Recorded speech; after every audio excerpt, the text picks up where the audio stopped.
Talk about the Not a Blog post that George came out with today, which was a massive one. I was really surprised whenever I looked at it, at the length of it, because usually George is a one topic kind of guy and throws in a couple details. And this one, he kind of went off the rails a bit, huh? Here we go. Random musings, October 11th, 2022, 10:43 a.m. So we got up early.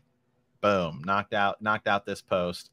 So here we go. He says, I see that my mighty minions have posted about my upcoming events in New York City later the month. Yay, minions. So he has like a team, and sometimes it'll say like posted by minions. So he hasn't even, actually a lot of his last few posts weren't even posted by him. They're sort of his team. He says, those of you who enjoy my football posts, yes, I know that's not all of you. I've been watching the games and enjoying them since both the Giants and the Jets have been winning. The Jets had another miracle last-minute victory last week, and on Sunday they crushed the Finns. They also crushed Tua's neck, but we can get back to that later. No, just kidding. That's a different game entirely. Tua didn't even play, right? And the G-men won a couple of nail biters, including victories over the Packers in London, right?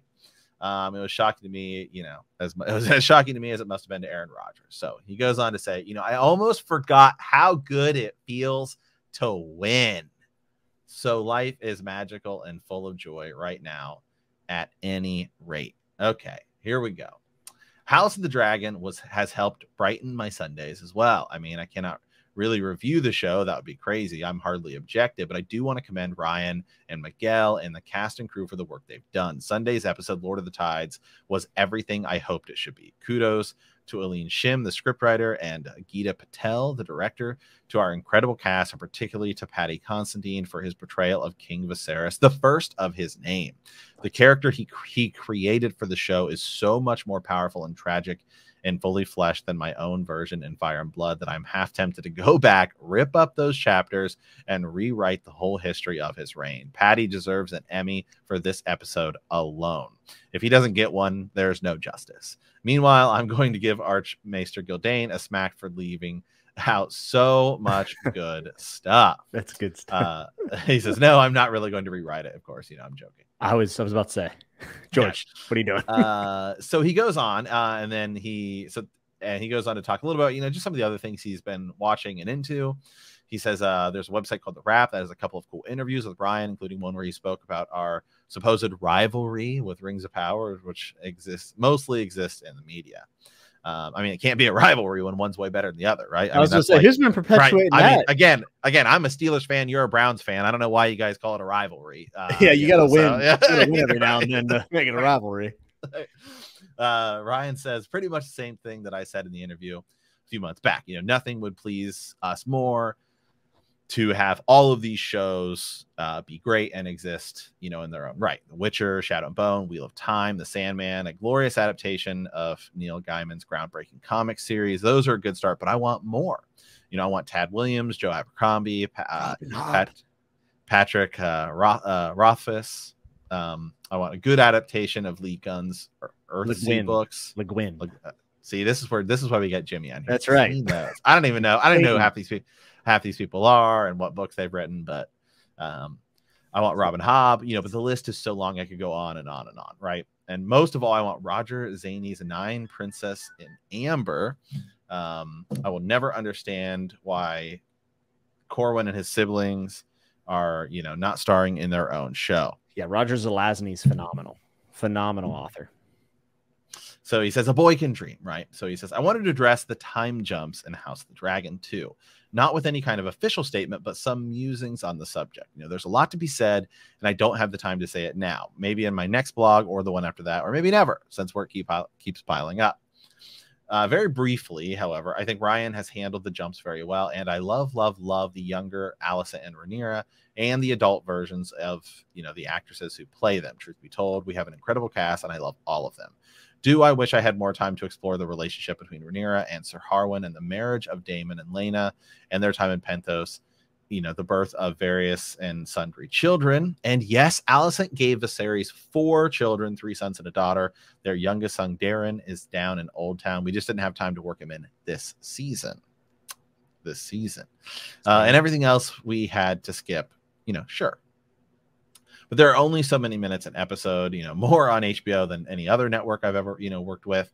and only so many episodes a season, fewer and fewer as time goes by, it seems. But when I was a boy, shows had 39 episodes a season. By the time I was writing for Beauty and the Beast, it was down to 22. Cable shrunk that even further. The Sopranos had 13 episodes per season, but just a few years later, Game of Thrones had only 10. If House of the Dragon had 13 per season, maybe we could have shown all the things, we had to time jump over. That would have, risked some of the viewers complaining that the show is too slow, that nothing happens. As it is, I am thrilled, exactly, that we still have 10 hours every season to tell our tale.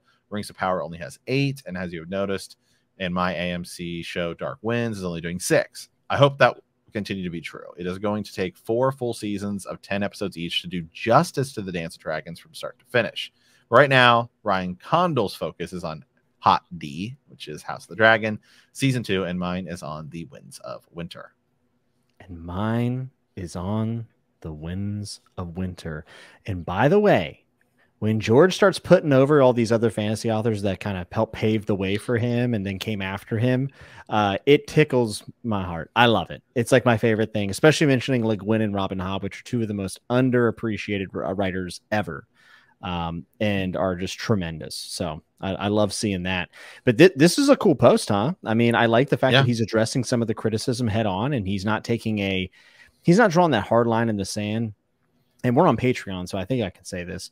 We're 100% spoilers. Well, I'm just going to say there's another showrunner that I feel like does not handle criticism of their show very well, and that would be Rafe Judkins. Oh, 1,000%. Yes. Yeah, Rafe's kind of like, I know best, get over it. Whereas I think George is taking a more I'm kind of just joking about Rafe. I just like giving that is the Wheel of Time showrunner. Yeah, I just like giving Rafe Judkins a hard time. But George R. R. Martin is coming from this from a television perspective, a guy who has worked in the industry for decades, saying, listen, this is kind of how it is. We only have so much time. We don't want to shorten the end, because remember what happened when we shortened the end in Game of Thrones? Everyone got really mad, right? So he's saying to pace this accordingly, we knew what we had to do. We knew how many hours we had, and we delivered on that. So I think it was a necessary thing, and it was kind of rough, but hey, dude, we're on the other side of the tunnel now. We're good. Yes. Yeah. It's just so good to also see him come out, and I think even if Game of Thrones, even if House of the Dragon, weren't on the air right now, just to have somebody of this stature, obviously Tolkien's so long dead, he can't come out and say, I love all these other projects, but it is great to see somebody of George Martin's stature come out and say, I do love all of this fantasy stuff, and it is only good. I know we jest about, Rings of Power versus this, or Wheel of Time, versus whatever, or The Witcher. But it's great. It's the fact that we're getting more fantasy means that the industry is going to start pumping out more fantasy shows. It's kind of how it goes. We go through these weird waves in Hollywood, right?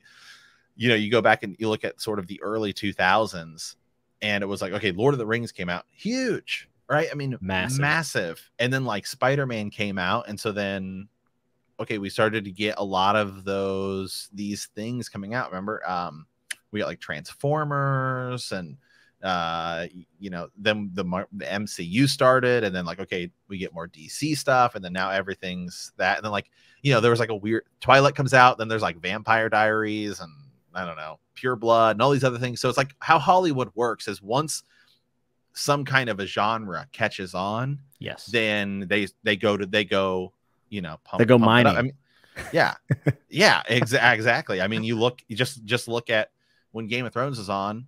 If Game of Thrones hadn't existed, I haven't really watched it, but I know we have some of our listeners that are in love with it. Like Vikings probably never would have existed, right? Yeah, I mean, it definitely had a big hand in pushing forward a more like adult-oriented narrative that wasn't just smut, right? And it's interesting the way we look at this now. We talk about Lord of the Rings, talk about the MCU, and obviously Game of Thrones. It's interesting that we can go to work at the water cooler, and now we're talking to a tie-wearing executive, and we're both going off about how Damon cut somebody's head off. Right. You know what I mean? Like it's commonplace now in pop culture, and only getting more so. So to see him give those nods, and hopefully he has some kind of sway, and he can get some of these things done, because as someone who has read, pretty deep in the fantasy genre, there's so many worlds out there that I would love to see on screen. I mean, it would just be incredible. And I mean, dude, we are getting another Westeros adaptation in our lifetimes. I mean, that's crazy. Mm-hmm. It's awesome. It's Yeah. it's just so good.